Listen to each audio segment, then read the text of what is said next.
नमस्कार श्रोते हो, तुम्ही ऐकत आहात प्रेमाची अनोखी कहाणी पार्ट 11। बॅरिस्टर विक्रमादित्य राठोड आपल्या आलिशान कॅबिनमध्ये काम करत होता। कितीतरी वकील त्याच्या हाताखाली काम करत होते।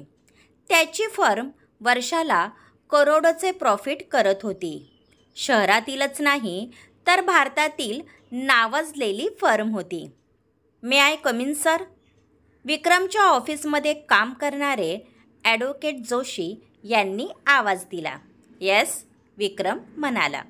सर, तुम्ही जे डॉक्युमेंट दिले होते, आम्ही तिथे जाऊन चौकशी केली होती। त्यांनी फ्रॉड डॉक्युमेंट तयार करून जमीन स्वतःच्या नावावर केली होती। आता तेच जमीन देण्यासाठी तयार नाही। आम्ही पैशाची ऑफर केली तरी ते ऐकत नाही, ॲडव्होकेट जोशी यांनी सांगितलं। मिस्टर जोशी, तुम्ही विसरत आहात की तुम्ही बॅरिस्टर विक्रमादित्य राठोड यांच्या ऑफिसमध्ये उभे आहात। आम्हाला नाही हा शब्द ऐकायला अजिबात आवडत नाही। आम्हाला ही जमीन काहीही करून हवी आहे। आम्ही DSP सरांना कॉल करतो, तुम्ही त्यांची मदत घ्या, विक्रम म्हणाला। ही जमीन फक्त 10 लाखांची आहे। त्यासाठी तुम्ही इतका खर्च का करत आहात? मिस्टर जोशी यांनी विचारलं। जे सांगितलं आहे तेच करायचं आणि पुन्हा आम्हाला प्रश्न विचारायचे नाही, नाहीतर ऑफिसमधून चालतं व्हायचं, विक्रम रागात म्हणाला। सॉरी सर, मी आजच काम करतो, जोशी म्हणाले आणि बाहेर गेले। ॲडव्होकेट जोशी यांना माहीत नव्हतं की एका छोट्या जमिनीचा तुकड्यासाठी विक्रम इतका खर्च का करत आहे। आधीच लिटिगेशन क्लिअर करण्यासाठी त्याने 5 लाख रुपये खर्च केला होता। विक्रमने DSPला कॉल केला होता आणि उद्याच्या उद्या जमिनीचा ताबा हवा असं सांगितलं होतं। ते पण लगेच तयार झाले होते। आता लवकरात लवकर त्याला अदितीला भेटायची ओढ लागली होती। तिला कधी एकदा पाहतोय असं त्याला झालं होतं। तिचा विचार येताच त्याच्या चेहऱ्यावर स्माईल आली होती। आज मिस्टर राठोड यांच्या घरी महादेवाच्या पूजेला जाण्यासाठी अदिती तयार झाली होती। तिला जाण्याची अजिबात इच्छा होत नव्हती, परंतु दामिनीने विनंती केल्यामुळे प्रोफेसर देसाई तिला सोबत येण्यासाठी सांगत होते। आज तिने रेड कलरचा गोल्डन बॉर्डरचा फुल स्लीव अनारकरी ड्रेस घातला होता। त्यावर रेड कलरची ओढणी, 1 साइड वेणी, कानात गोल्डन झुमके व हलकी गुलाबी लिपस्टिक, डोळ्यात काजळ, छोटी लाल टिकली व गोल्डन सँडल। अदिती तयार होऊन जशी हॉलमध्ये आली, सुमन तिला पाहतच राहिली। अदू, किती गोड दिसत आहे। माझ्या मुलीला कोणाची नजर लागायला नको, सुमन तिच्या गालावर हात फिरवत म्हणाली आणि अदिती हसली। तितक्यात प्रोफेसर देसाई तयार होऊन बाहेर आले। चल सुमन, येतो आम्ही, प्रोफेसर म्हणाले। आई, तू पण आली असती तर बरं झालं असतं, मला तिथे एकटं वाटेल, अदिती म्हणाली। अगं अदू, तुला माहीत आहे ना, मला या सर्वांची सवय नाही, मला तिथे अवघडल्यासारखं होईल, तुम्ही जा, सुमन म्हणाली। ओके, चला बाबा। अदिती आणि प्रोफेसर देसाई जाण्यासाठी निघाले। मिस्टर राठोड यांच्या घरी पूजेची जोरदार तयारी चालली होती। मिस्टर राठोड यांनी जास्त कोणाला आमंत्रण दिलं नव्हतं। फक्त दामिनी यांच्या काही खास मैत्रिणी आल्या होत्या। दामिनी महादेवाच्या खूप मोठ्या भक्त होत्या। आज त्यांनी व्हाईट कलरची रेड बॉर्डरवाली बनारसी साडी नेसली होती। प्रशस्त अशा हॉलमध्ये एका बाजूला देवघर होतं, जिथे महादेवाची मोठी मूर्ती ठेवली होती। हॉलच्या मध्यभागी पूजेची तयारी केली होती। ब्राह्मण आले होते। हवनकुंड तयार होता। सगळी तयारी झाली होती, परंतु दामिनीची नजर अजूनही दरवाजावर खेळली होती. त्या अदितीची वाट पाहत होत्या. मा, मी कशी दिसत आहे? शालिनीने विचारलं. तिने व्हाईट कलरचा अनारकली घातला होता. खूप सुंदर दिसत आहे, दामिनी म्हणाल्या. तितक्यात त्यांची नजर दरवाजाच्या दिशेला गेली. अदिती आणि प्रोफेसर देसाई आत येत होते. दामिनीची नजर पुन्हा अदितीवर खेळली. लाल कलरच्या अनारकली ड्रेसमध्ये ती खूप सुंदर दिसत होती. तिची नजर पूर्ण घरावर फिरत होती. ती पहिल्यांदा इतका मोठा प्रशस्त बंगला पाहत होती. दामिनी त्यांच्या जवळ गेल्या. या प्रोफेसर, तुम्ही आलात, आम्हाला खूप आनंद झाला आहे. आणि हे काय, सुमन नाही आल्या? दामिनीने विचारलं. हा, तिची तब्येत, ते काही सांगणार इतक्यात अदिती मध्येच बोलली. आई कुठे बाहेर जात नाही, तिला ऑकवर्ड फील होतं म्हणून ती आली नाही. अदितीने खरं काय ते सांगितलं. दामिनीला तिचं कौतुक वाटत होतं. तुम्ही आला हेच आमच्यासाठी खूप आहे. शालिनी, यांना तुझ्यासोबत घेऊन जा, दामिनी म्हणाली. हो मा, शालिनी तिला आत घेऊन गेली. तुम्ही माझ्यासोबत चला, हे केव्हाची तुमची वाट पाहत आहे. दामिनी या प्रोफेसर देसाई यांना मिस्टर राठोड यांच्या अभ्यासिकेत घेऊन गेल्या. प्रोफेसर आत आले. मिस्टर राठोड खुर्चीवर बसले होते. या प्रोफेसर, खूप दिवसांनी आपली भेट होत आहे. तुम्हाला पाहून खूप आनंद झाला आहे, मिस्टर राठोड म्हणाले. हा तुमचा मोठेपणा आहे.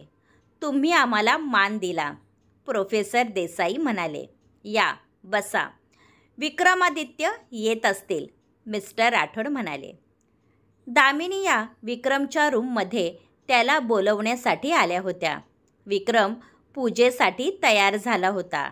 आज त्याने गोल्डन बॉर्डरचा व्हाईट कुर्ता आणि व्हाईट पायजमा घातला होता. विक्रम बेटा, प्रोफेसर देसाई आले आहेत, दामिनीने सांगितलं. त्या विक्रमला पाहतच राहिल्या. आज खूप छान दिसत आहात, आमचीच नजर लागेल, दामिनी म्हणाली. तुम्ही पण ना मा, तुम्ही तर आम्हाला लोकांच्या नजरेतून वाचवता. तुमची नजर कशी लागणार, विक्रम म्हणाला. आणि दामिनी हसल्या. अदितीला संकोच वाटत होता. ती बाकी स्त्रियांसोबत बसली होती. तिची नजर संपूर्ण घरावर फिरत होती. आज पहिल्यांदा ती इतकं सुंदर घर पाहत होती. त्या घरातील वैभव, राजेशाही थाट, प्रत्येक वस्तू आणि त्यांच्या राहणीमानावरून दिसत होता. तिची कोणाच्या घरी येण्याची पहिली वेळ होती. शालिनी तिथेच होती. तिची नजर अधूनमधून अदितीवर जात होती. त्या दिवशी अजिंक्यसोबत हीच होती. किती खुश वाटत होता तो तिच्यासोबत. ही त्याची मैत्रीण असेल की अजून काही, तिच्या मनात विचार येत होते. तितक्यात दामिनी तिथे आल्या. अदिती बाळ, अशा एकट्या का बसला आहात, दामिनीने विचारलं. काही नाही, ते, अदिती चाचरत म्हणाली. संकोच करू नका, आपलंच घर समजा. ही आमची मुलगी शालिनी आहे आणि शालू ही प्रोफेसर देसाई यांची मुलगी अदिती आहे, दामिनीने सांगितलं. हाय, हॅलो, अदिती बेटा, तुम्ही आमच्यासोबत चला. दामिनी तिला घेऊन पूजा घरात आल्या.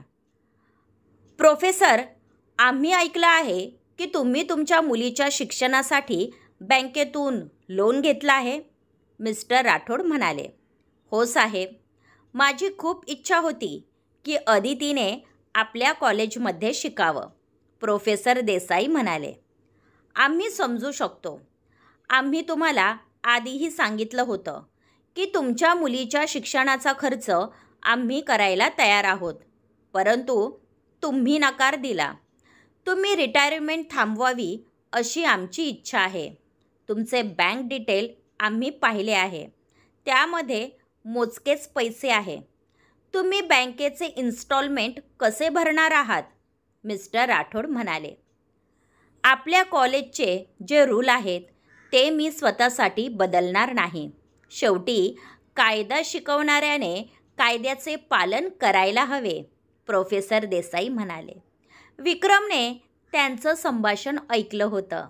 त्याच्या मनात सरांविषयी आदर आणखी वाढला होता. सर, विक्रमने हाक मारली. प्रोफेसर देसाई यांची नजर त्याच्यावर गेली. आज कितीतरी दिवसानंतर ते विक्रमला पाहत होते. आज त्याने स्वतःला सिद्ध केलं होतं. कोणालाही अभिमान वाटावा असा तो वागला होता. तो सरांच्या जवळ आला आणि त्यांच्या पायाला स्पर्श केला. हे काय करत आहात तुम्ही? आज खूप मोठे झाला आहात, प्रोफेसर देसाई म्हणाले. कितीही मोठा झालो तरी तुमच्यापुढे लहान आहेत. तुम्हाला भेटण्याची खूप इच्छा होती, विक्रम म्हणाला. हे ऐकून प्रोफेसर देसाई यांचे डोळे पाणावले होते. इतका मोठा माणूस त्यांना सन्मान देत होता. आज प्रोफेसर देसाई यांच्याजवळ पैसा नसला तरी त्यांना जो मान सन्मान मिळत होता, हीच त्यांची खरी संपत्ती होती, जी त्यांनी या 25 वर्षात कमवली होती. पूजेची वेळ झाली आहे, मा बोलवत आहे, आशुतोष निरोप घेऊन आला होता. मिस्टर राठोड, प्रोफेसर देसाई, आशुतोष आणि विक्रम हॉलमध्ये दाखल झाले होते. विक्रम हवनकुंडासमोर बसला होता. ब्राह्मण तयारीत होते. अदिती देवघरातून बाहेर आली. विक्रमची पाठ तिच्या समोर होती, म्हणून तिने विक्रमला पाहिलं नव्हतं. पूजेला सुरुवात झाली होती. सर्वजण आपापल्या जागेवर बसले होते. अदितीने डोक्यावर ओढणी घेतली होती आणि ती विक्रमच्या डाव्या बाजूला थोड्या अंतरावर बसली होती. शालिनी तिच्यापासून दूर बसली होती. सर्वीकडे होम हवनचा सुवास दरवळत होता. ब्राह्मणचे मंत्र कानावर पडत होते. विक्रम एक एक करत आहुती हवनकुंडात स्वाहा करत होता. अदितीने डोळे बंद केले. ती हात जोडून मनोभावे देवाचे नामस्मरण करत होती. दामिनीची नजर अदितीवर गेली. त्या समोरच्या बाजूला बसल्या होत्या. अदिती जिथे बसली होती ते पाहता लांबून पाहणाऱ्याला हेच वाटले असते की ती विक्रमच्या शेजारी बसली आहे. दोघे एकमेकांसाठी अनुरूप होते. दोघांची जोडी सुंदर दिसत होती. हे महादेव, अदिती माझ्या विक्रमच्या आयुष्यात पत्नी बनून येऊ दे, दामिनीने देवाला प्रार्थना केली. हे महादेव, पुढच्या वर्षी या पूजेला अदिती आमच्या सोबत असू दे, विक्रमने मनात प्रार्थना केली. हे देवा, अजिंक्य खूप चांगला आहे. तो स्वतःपेक्षा दुसऱ्याचा विचार जास्त करत असतो. त्याच्या प्रत्येक कार्यात यश दे, अदितीने मनोमन प्रार्थना केली होती. आता कोणाची प्रार्थना यशस्वी होईल हे त्या देवालाच माहीत होतं. एकदाची पूजा निर्विघ्नपणे पार पडली होती. सर्वजण आपापल्या जागेवरून उठले होते. अदिती किचनमध्ये गेली होती. सर्व पुरुष मंडळी बाहेर जेवण करत होते. स्त्रिया आतमध्ये जेवणासाठी बसल्या होत्या. जेवण झाल्यानंतर विक्रम आणि प्रोफेसर देसाई बराच वेळ बोलत बसले होते. तितक्यात त्याच्या मोबाईलची रिंग वाजली. त्याने कॉल रिसीव्ह केला. हॅलो सर, तुमचे पेपर रेडी आहेत, पलीकडच्या व्यक्तीने सांगितले. आम्ही आलोच, तुम्ही थांबा, विक्रमने कॉल कट केला. एक महत्त्वाचं काम आहे, आम्हाला जावं लागेल. आम्ही येतो सर. विक्रम चेंज करण्यासाठी बेडरूममध्ये गेला. मा, मी अदितीला माझी रूम दाखवू, शालिनीने विचारलं. यामध्ये परमिशन मागायची काय गरज आहे? त्यांना आपलं संपूर्ण घर दाखवा. जा बेटा, दामिनी म्हणाल्या. शालिनी तिला स्वतःच्या रूममध्ये घेऊन आली. ही माझी बेडरूम आहे, कशी आहे? शालिनीने विचारलं. खूप सुंदर आहे. अदितीला तिच्यासोबत बोलण्यात संकोच वाटत होता, कारण ती शालिनीला ओळखत नव्हती. तू अजिंक्यची फ्रेंड आहे ना? शालिनीने विचारलं आणि अदिती चपापली. ती असं काही विचारेल असं तिला वाटलं नव्हतं. हो, आम्ही ग्रुप फ्रेंड आहोत. तो कॉलेजचा लीडर आहे ना? अदितीने सांगितलं. हो ना, तेव्हा सर्वांसोबत मैत्री करतो, फक्त माझ्यासोबत बोलत नाही. मी इतकी वाईट आहे का अदिती? मला खूप वाईट वाटतं जेव्हा तो मला इग्नोर करतो. शालिनी चेहरा पाडून म्हणाली, असं काही नाही. तो तुझ्याबद्दल चांगलं बोलत असतो. फक्त लोकांचा गैरसमज होईल म्हणून तुझ्यासोबत बोलत नाही. तुला माहीत आहे ना, कॉलेजचा त्याच्यावर रोष आहे. अदिती म्हणाली, काय? खरंच? हे त्याने स्वतः सांगितलं होतं? शालिनीचा विश्वास बसत नव्हता. हो, खरंच, अदिती म्हणाली. आणि शालिनी खुश झाली. फ्रेंड, शालिनीने हात पुढे केला. अदितीने तिचा हात हातात घेतला. थँक्यू अदिती. मला अजिंक्य आवडतो. त्याच्या सुखात माझं सुख आहे. मला फक्त त्याला खुश पाहायचं आहे, शालिनी म्हणाली. तिच्या बोलण्यातून अजिंक्यविषयी प्रेम जाणवत होतं. दामिनीने शालिनीला आवाज दिला, मी आलेच हा. मा आवाज देत आहे. शालिनी बाहेर गेली. अदिती विचार करत होती. शालिनीचं अजिंक्यवर प्रेम होतं. ही गोष्ट अदितीला त्रास देत होती. आधीच उशीर झाला आहे. मला घरी निघायला हवं. अदिती जाण्यासाठी निघाली. ती स्वतःच्या विचारात हरवली होती. तिचा पाय जमिनीवर असलेल्या गालीच्या मध्ये अडकला. ती तोंडावर पडणार तितक्यात कोणीतरी तिच्या कमरेत हात घालून तिला स्वतःजवळ ओढलं. अदिती खूप घाबरली होती. तिने त्या व्यक्तीच्या डोळ्यात पाहिलं आणि पाहतच राहिली. तिचे काळे टपोरे डोळे त्याच्यावर खेळले होते.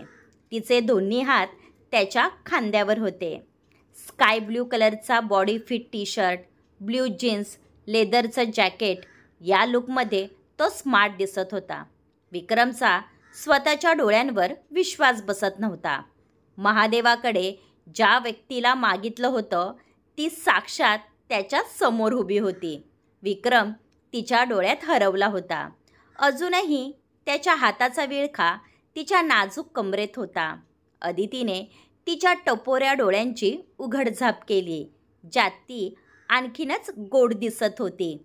सर, तुम्ही इथे काय करत आहात? अदितीने विचारलं. हा, ते मी. विक्रमने तिच्या कमरेतला हात काढला आणि तिला खांबाच्या बाजूला घेऊन गेला.